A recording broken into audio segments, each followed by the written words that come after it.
नमस्कार दोस्तों, जय श्री कृष्णा। ओम नमो भगवते वासुदेवाय। मैं करुणा जगतजननी की कृपा यूट्यूब परिवार में आप सभी का स्वागत करती हूँ। इस वीडियो में मैं अधिक मास पुरुषोत्तम मास का महात्म्य की वीडियो लेकर आई हूँ। पुरुषोत्तम मास में जब आप स्नान करते हैं तो स्नान के बाद भगवान श्री हरि विष्णु की पूजा करने के बाद रोज महात्म्य सुना जाता है। पहला अध्याय मैं लेकर आई हूँ।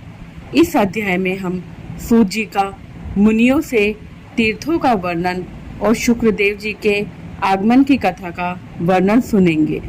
भक्तों को कल्पवृक्ष वृंदावन में लीला विनोद करने वाले वृंदावन बिहारी अद्भुत पुरुषोत्तम भगवान को मैं नमस्कार करता हूँ। नरों में श्रेष्ठ भगवान नर नारायण को नमस्कार कर माता सरस्वती तथा जगतगुरु व्यास जी को सत्कार्य में सफलता प्राप्त करने के निमित्त प्रणाम करता हूँ।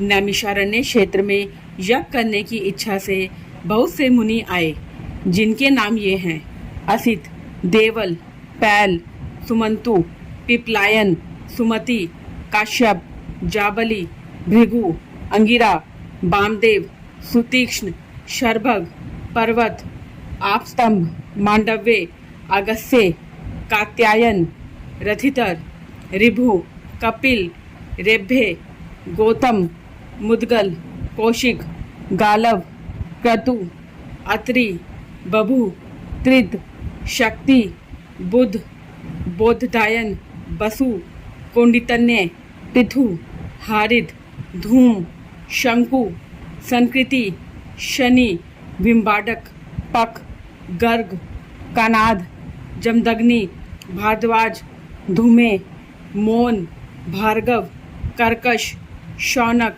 शतानंद, महतप, विशालाक्ष, विष्णुभृद, जर्जर, जय, जंगम, पार, पाराधर, पूर, महाकाय, जैमिनी, महाग्रीव, महाबाहु, महोदर, महाबल, उद्दालक, महासेन, आर्थ, आमलकप्रिय, ऊर्ध्वबाहु, ऊर्ध्वपाद, एकपाद, दुर्धर, उग्रशील, जलाशी, पिंगल रिभु, शांडिर, करुण, काल, कैवल्य, कलाधर, श्वेतभाऊ, रोमापाद, क्रदु, फालंगनी, रुद्र, श्वेताश्वर, आधे, शरभंग, पृथुशवा इत्यादि ऋषि वहां पर यज्ञ करने के हिसाब से आए।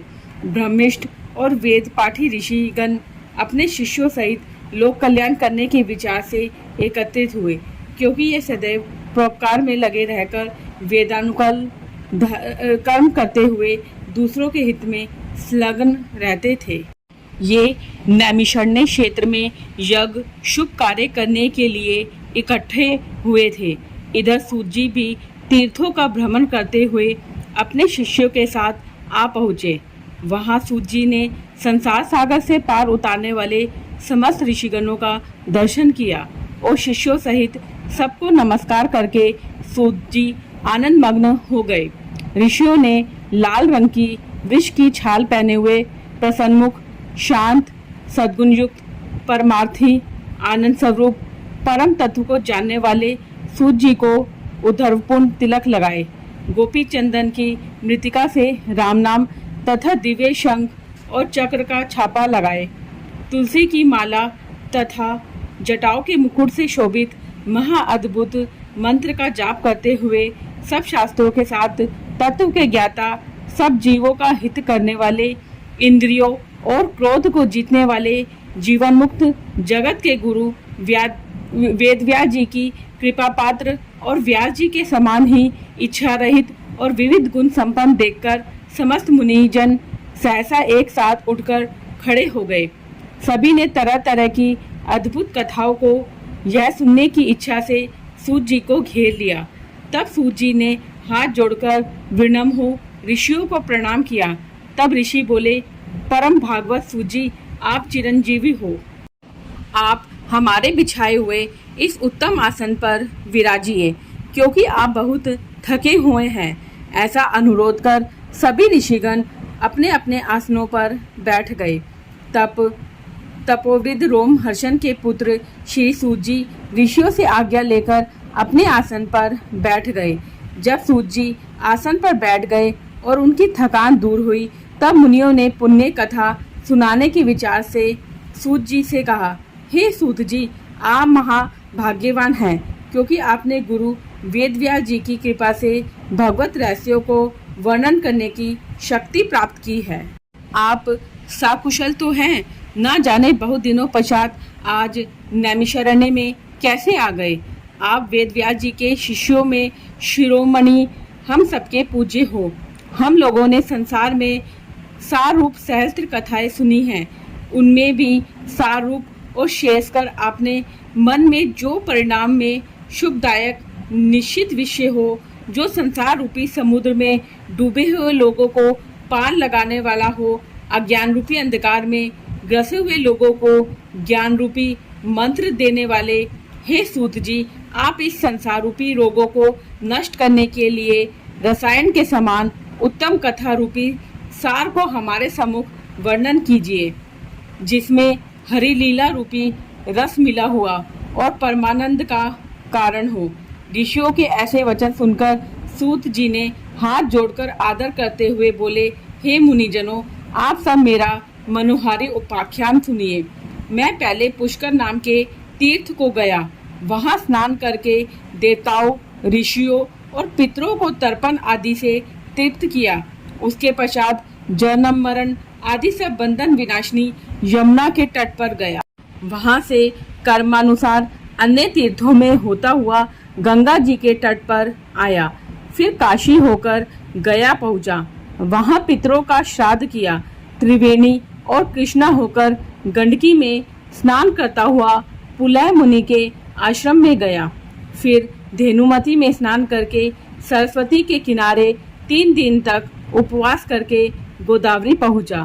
फिर कृतमाला, कावेरी, त्रामपनी, ताप्ती, ब्रह्मयसी, नंदा, नर्मदा और शर्मदा में स्नान करके चरमणवती होता हुआ सेतुबंध रामेश्वर गया।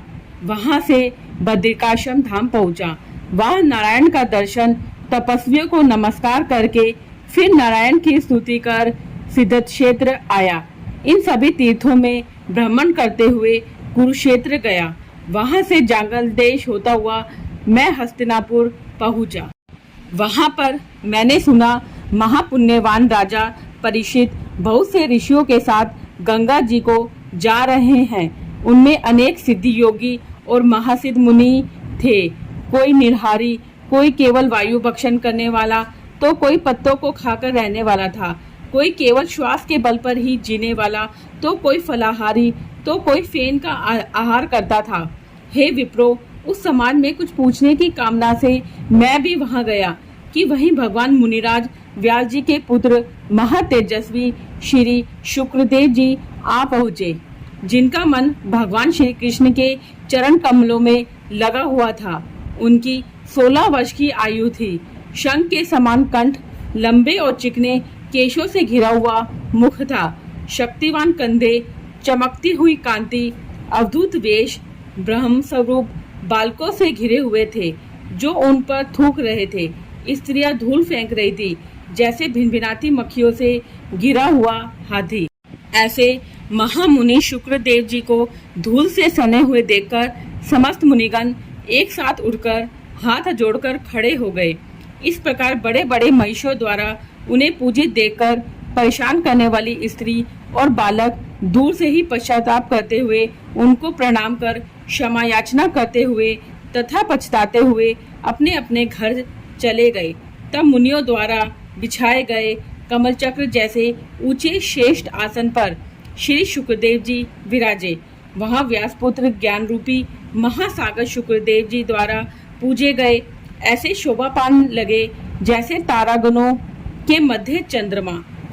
इति श्री पुरुषोत्तम मास कथा प्रथम अध्याय समाप्त। आपको मेरी यह वीडियो अच्छी लगी हो तो इसे लाइक और शेयर कीजिए। अभी तक यदि आपने मेरे चैनल को सब्सक्राइब नहीं किया तो कृपया मेरे चैनल को सब्सक्राइब कीजिए। हिंदू धर्म, संस्कृति, तीज त्योहार तथा रीति रिवाज इत्यादि जानने के लिए मेरे साथ बने रहिए। जय माँ दुर्गा। जय माँ काली। जगत जननी की कृपा आप सभी पर बरसती रहे।